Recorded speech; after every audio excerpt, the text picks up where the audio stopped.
વિદ્યાર્થી મિત્રો, આપણે અત્યારે પ્રકરણ નંબર 5 સમાંતર શ્રેણી શરૂ કરવા જઈ રહ્યા છીએ. સમાંતર શ્રેણીને લગતા પ્રશ્નો આપણે એક પછી એક ધીમે ધીમે સોલ્વ કરતા થઈશું.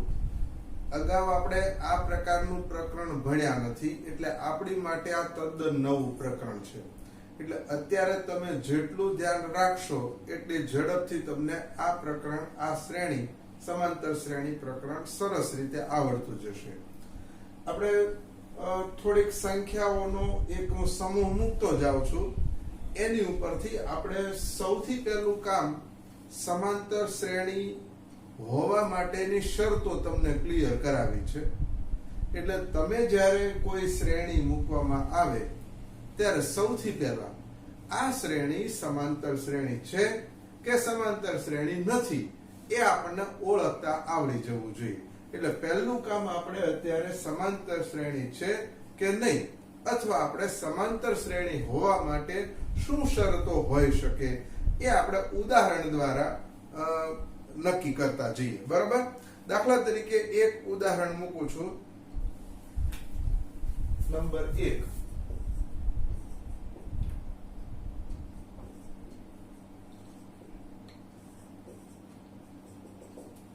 આ રીતે મેં એક શ્રેણી મૂકી. શ્રેણીમાં તમે જુઓ, પહેલું પદ 4 છે, બીજું પદ 10 છે, ત્રીજું પદ 16 છે, ચોથું પદ 22 છે અને અનંત છે. એટલે આ અનંત શ્રેણી છે. બરોબર? હવે આપણે એને થોડુંક સાંકેતિક પરિભાષામાં મૂકતા શીખીએ. દાખલા તરીકે 4 એ પ્રથમ પદને આપણે A1 કહીએ છીએ. પછી બીજું પદ હોય તો એને A2 કહીએ છીએ. ત્રીજું પદ હોય તો એને A3 કહીએ છીએ. પછી A4 કહીએ છીએ. અત્યારે આપણે શીખવા માટે આવા બધા સંકેતને એવું મૂકીશું. જેવું આપણને આવડી જાય પછી આજે અત્યારે હું ગણતરી બતાવું છું એ ગણતરી કરવાની જરૂરિયાત નથી. તમારે મૌખિક ગણતરી કરતા શીખી જવાનું અને મૌખિક ગણતરી કરી અને સીધો જવાબ આપી દેવાનો કે આ શ્રેણી સમાંતર શ્રેણી છે કે સમાંતર શ્રેણી નથી. અત્યારે આપણે એકાદ બે પ્રશ્નો તમને બહુ સરસ રીતે વ્યવસ્થિત ગણતરી કરીને આપણે મગજમાં ફિટ કરી દેશું. બરોબર? દાખલા તરીકે હવે મારે પ્રત્યેક પદ વચ્ચેનો તફાવત શોધવો છે. એટલે હું અહીંયા લખીશ ડી. ડી એટલે ડિફરન્સ, ડિફરન્સ એટલે તફાવત. પહેલો તફાવત કેવી રીતે શોધવાનો કે ક્રમિક કોઈ પણ બે પદ વચ્ચેનો તફાવત. એટલે A2 માઈનસ A1 તો બરાબર 10 માઈનસ 4 તો 6. પછી ફરીથી D બરાબર, હવે ત્રીજું અને બીજું એટલે A3 માઈનસ A2 તો બરાબર 16 માઈનસ 10 તો 6. હજી એક તફાવત શોધીએ. D બરાબર A4 minus A3, A4 minus A3 બરાબર 22 માઈનસ 16 બરાબર 6. તમે જુઓ કે આપણે અહીંયા 4 પદ સમાંતર શ્રેણીના, આ શ્રેણીના 4 પદ આપેલા છે. 4 પદમાં આપણે પ્રત્યેક ક્રમિક પદ વચ્ચેનો તફાવત શોધીએ. કેવી રીતે? તો કે બીજા પદમાંથી પહેલું પદ બાદ કરો, ત્રીજા પદમાંથી બીજું પદ બાદ કરો, ચોથા પદમાંથી ત્રીજું પદ બાદ કરો. આ દરેક વખતે જો આપણને અહીંયા આ જે સામાન્ય તફાવત D છે એ સરખો મળે તો આપણે અહીંયા લખી નાખવાનું. શું લખીશું? તો કે ભાઈ આ શ્રેણી સમાંતર શ્રેણી છે. બરાબર? હવે તો કે અહીંયા જે આ તફાવત મળે છે, આ તફાવતની વિશેષતા શું? તો કે આ તફાવત એક સરખો હોવો જોઈએ. બીજું, તફાવત ધન હોય તો પણ ચાલે, તફાવત ઋણ હોય તો પણ ચાલે અને તફાવત શૂન્ય હોય તો પણ ચાલે. બરોબર? હજી આપણે તમને એક ઉદાહરણ સમજાવીએ છીએ. ઉદાહરણ નંબર 2. દાખલા તરીકે 1 માઈનસ 1 માઈનસ 3 માઈનસ 5 અનંત સુધી. જોતા જજો. બરોબર? આને હું પ્રથમ પદ કહું છું, આ બીજું પદ, આ ત્રીજું પદ અને ચોથું પદ. સેમ એ જ રીતે અહીંયા ગણતરી કરી હતી એમ જ આપણે ગણતરી કરીશું. શું ગણતરી થશે તો કે જો d બરાબર બીજા પદમાંથી પહેલું પદ બાદ કરો એટલે a2 માઈનસ a1 બરાબર a2 એટલે કેટલા છે તો કે -1 બરાબર માઈનસ a1 એટલે કેટલા -1 -1 ને -1 કેટલા થશે તો કે -2. હજી બીજી ગણતરી કરીએ d બરાબર હવે આપણે શું કરશું તો કે ત્રીજા પદમાંથી બીજું પદ બાદ કરો એટલે a3 માઈનસ a2 તો બરાબર a3 એટલે કેટલા છે -3 માઈનસ a2 એટલે કેટલા છે -1 બરાબર. આપણે ભૂલ ન થાય એટલે જ્યારે અહીંયા ઋણ પદ આપેલા હોય ત્યારે આપણે એને કૌંસમાં લખીએ એટલે આપણી ભૂલ થતી અટકે. હવે સાદું રૂપ આપો તો શું થશે -3 આ માઈનસ માઈનસ પ્લસ 1 તો બરાબર -3 વત્તા 1 બરાબર. આપણે આમ રફ પરિભાષામાં સામાજિક પરિભાષામાં અથવા વ્યવહારમાં જોઈએ તો 3 રૂપિયાનો ઉધાર ને 1 રૂપિયો જમા એટલે 2 નો ઉધાર એટલે માઈનસ. આપણે ઉધાર જેને કહીએ છીએ એને ખરેખર માઈનસ કહેવાય બરાબર. તો અહીંયા d બરાબર -2. હજી એક આપણે ગણતરી કરી જોઈએ. જુઓ d બરાબર અહીંયા હવે જુઓ બીજા પદમાંથી પહેલું પદ બાદ કર્યું પછી ત્રીજા પદમાંથી બીજું પદ બાદ કર્યું હવે વારો છે ચોથા પદમાંથી ત્રીજું પદ બાદ કરો તો અહીંયા આવશે a4 a3 તો બરાબર a4 એટલે કેટલા છે તો કે -5 ચોથું પદ -5 છે ત્રીજું પદ શું છે તો કે -3 બરાબર. તો -5 માઈનસ માઈનસ પ્લસ 3 તો d બરાબર કેટલા આવશે -2 બરાબર. અહીંયા દરેક જગ્યાએ એક સરખો તફાવત મળ્યો -2 -2 તો આપણે અહીંયા લખી નાખશું કે આ શ્રેણી સમાંતર શ્રેણી છે બરાબર. વ્યવસ્થિત લખી લો.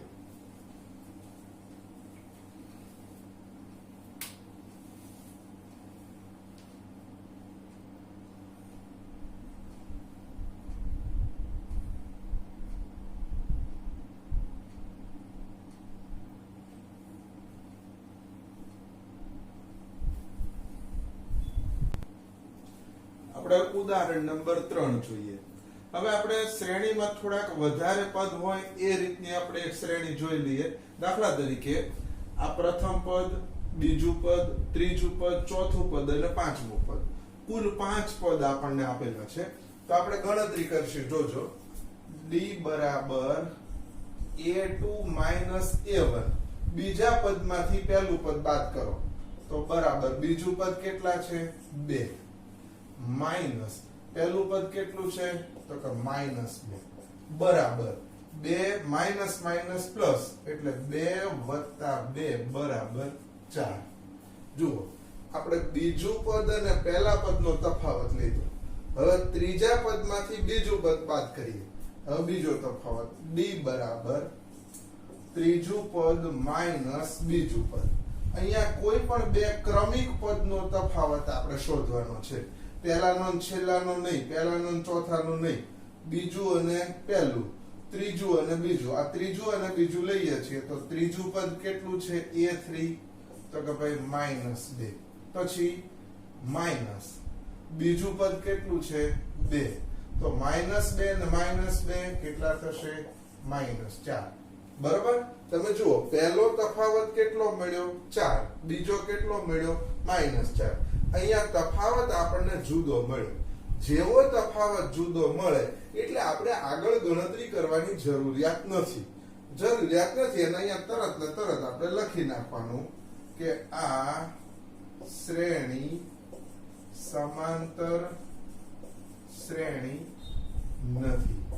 બરોબર વિદ્યાર્થી મિત્રો, અહીંયા આપણે જે સામાન્ય બાબત તારવવાની છે કે અહીંયા આપણે જેટલા તફાવત શોધીએ એ પ્રત્યેક તફાવત આપણને એક સરખો મળવો જોઈએ. જેવો આપણને તફાવત બદલાઈ જાય એટલે આપણે આગળ ગણતરી કરવાની જરૂરિયાત નથી અને સીધે સીધું આપણે લખી નાખવાનું કે ભાઈ આ શ્રેણી સમાંતર શ્રેણી નથી. ચોથો પ્રશ્ન જોઈ લઈએ. જુઓ બરોબર, 1 1 1 2 2 2 3 3 3 એટલે ટૂંકમાં તમે જુઓ કે અહીંયા પદની સંખ્યા કેટલી છે તો કે જુઓ 1 2 3 4 5 6 7 8 ને 9 પદ આપ્યા છે.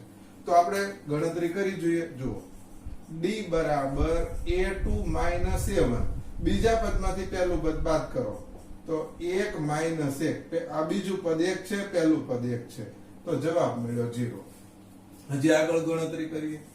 d બરાબર a3 a2 બરાબર a3 એટલે 1 માઈનસ a2 એટલે 1 બરાબર 0. જો એક સરખો તફાવત આવતો હોય ત્યાં સુધી આપણે જેટલા પદ આપેલા હોય એ બધાની ગણતરી કરવાની. જેવું અહીંયા તફાવત બદલાઈ જાય આપણે ગણતરી બંધ કરી દેવાની. ત્રીજું d બરાબર, હવે આપણે ચોથા પદમાંથી પહેલું પદ બાદ કરો તો a4 a3, a4 એટલે 2 1 બરાબર 1. તો અહીંયા જેવો તફાવત બદલાઈ ગયો, હવે આપણે આગળ ગણતરી કરવાની જરૂર નથી. અહીંયા લખી નાખશું કે આ શ્રેણી સમાંતર શ્રેણી નથી. રેડી, લખી લો.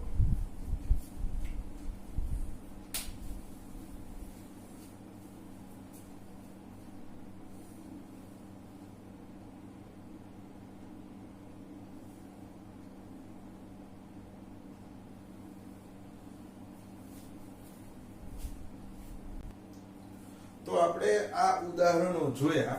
એ ઉદાહરણ ઉપરથી હવે આપણે થોડીક સામાન્ય બાબતોની તારવણી કરી લઈએ કે સમાંતર શ્રેણી ક્યારે છે અને સમાંતર શ્રેણી ક્યારે નથી.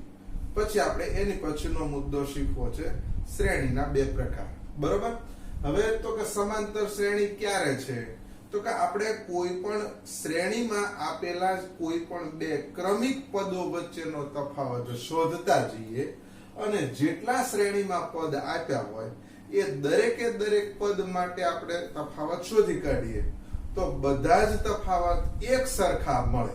હવે એક સરખાનો અર્થ ધને હોઈ શકે, બધાય તફાવત ઋણે હોઈ શકે અને બધા તફાવત શૂન્ય હોઈ શકે.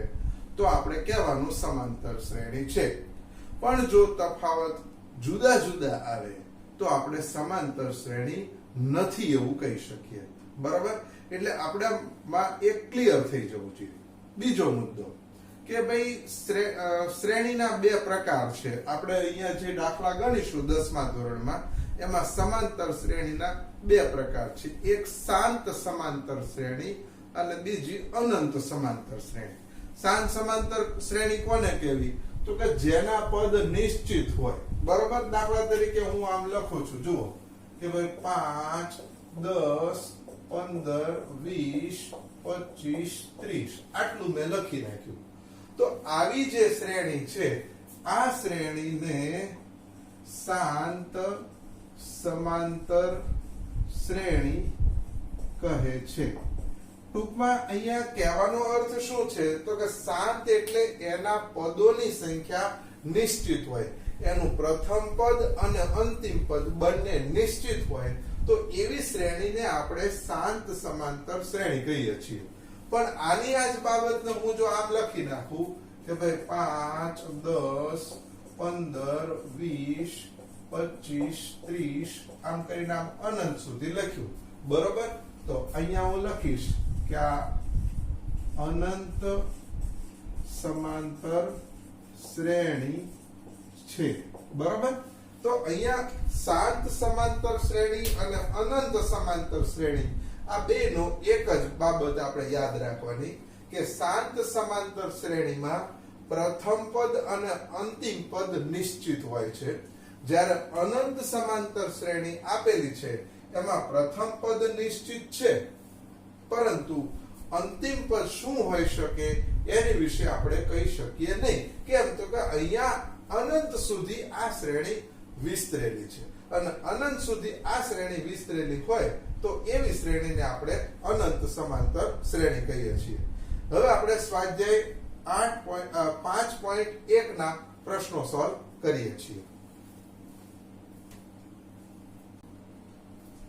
અહીંયા વ્યવહારિક પ્રશ્નો આપણે શીખવા છે કે નીચે આપેલ સ્થિતિમાંથી કઈ સ્થિતિમાં સંખ્યાની યાદી સમાંતર શ્રેણી બને છે અને કેમ.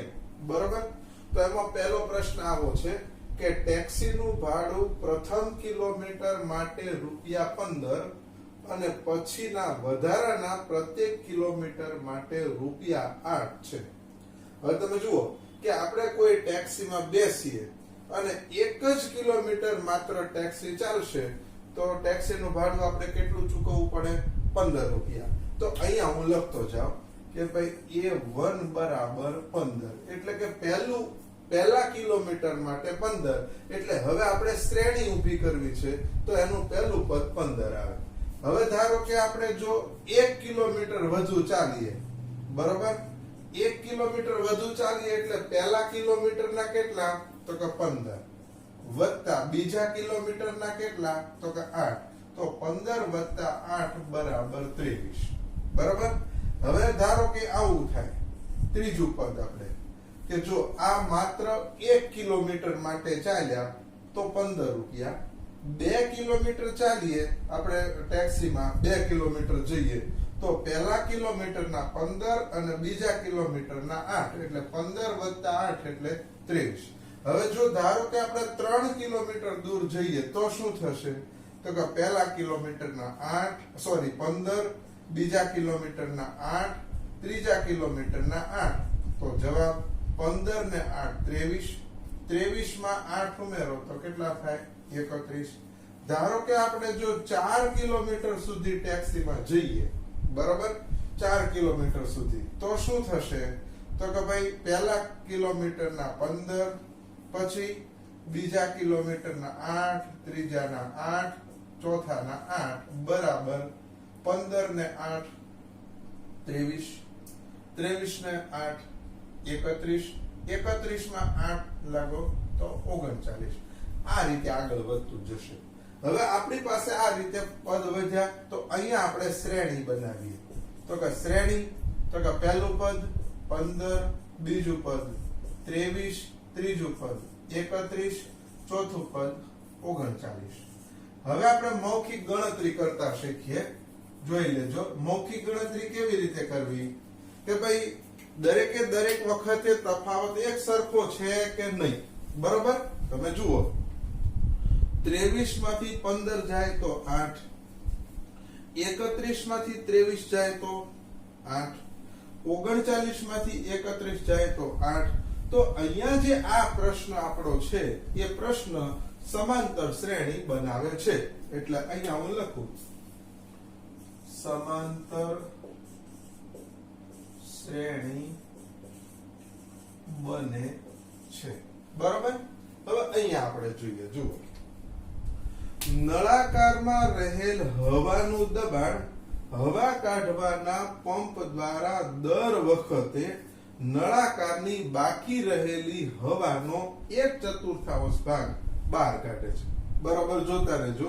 નળાકારમાં રહેલ હવાનું દબાણ હવા કાઢવાના પંપ દ્વારા દર વખતે નળાકારની બાકી રહેલી હવાનો 1/4 ભાગ બહાર કાઢે છે. એટલે હવે આપણે આ ગણતરી જો શીખવી હોય, બરોબર, તો આપણે અહીંયા ધારણા કરીએ કે ભાઈ ધારો કે નળાકારમાં હવાનું દબાણ કેટલું છે? V. બરાબર. દબાણ V છે, આપણે ધારી લીધું. હવે તો કે આપણે ધારશું એટલે આપણને પહેલું કે જ્યારે શરૂઆતમાં હવાનું દબાણ નળાકારમાં કેટલું હતું? V. એટલે હું અહીંયા લખી નાખીશ A1 બરાબર V. હવે A2 બરાબર, હવે શું થયું તો કે ભાઈ એમાંથી 1/4 ભાગ હવા નીકળી ગઈ. બરોબર. 1/4 નીકળી ગઈ એટલે આપણે જો આમ બાદ કરીએ 1 માંથી કેટલા બાદ કર્યા? 1/4. હવે બાદબાકી કરો તો શું થશે? 4 એકા 4, 4 માંથી 1 જાય તો કેટલા રહે? 3, 3 ના છેદમાં 4.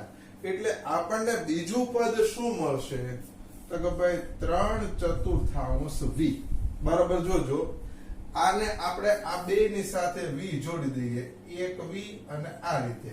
બરાબર, તો જુઓ 4 એકા 4v, 4v માંથી 1v જાય તો 3v છેદમાં 4.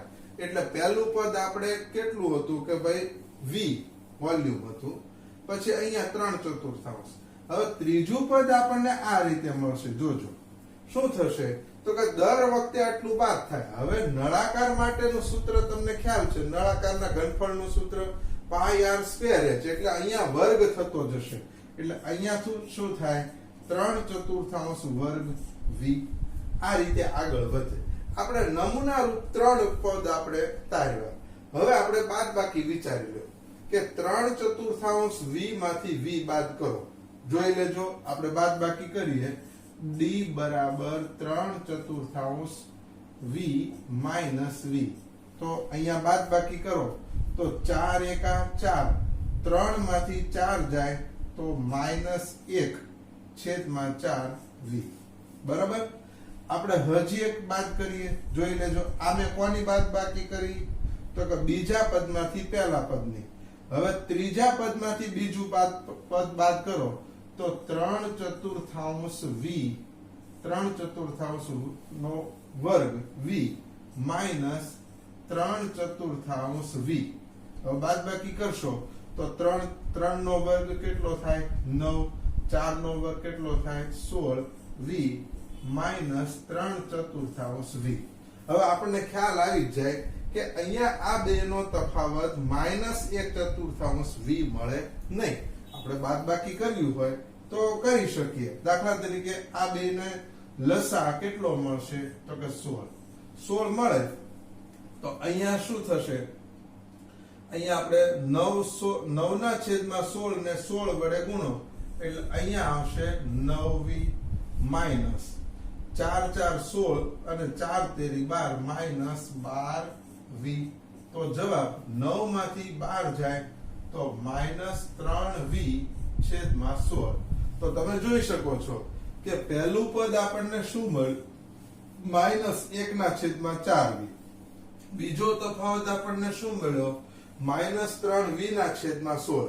જો અહીંયા આ પહેલો તફાવત મળ્યો, આ બીજો તફાવત મળ્યો, બંને તફાવત સરખા નથી એટલે આપણે લખી દઈએ કે આ શ્રેણી સમાંતર શ્રેણી નથી. બરાબર, લખી નાખો.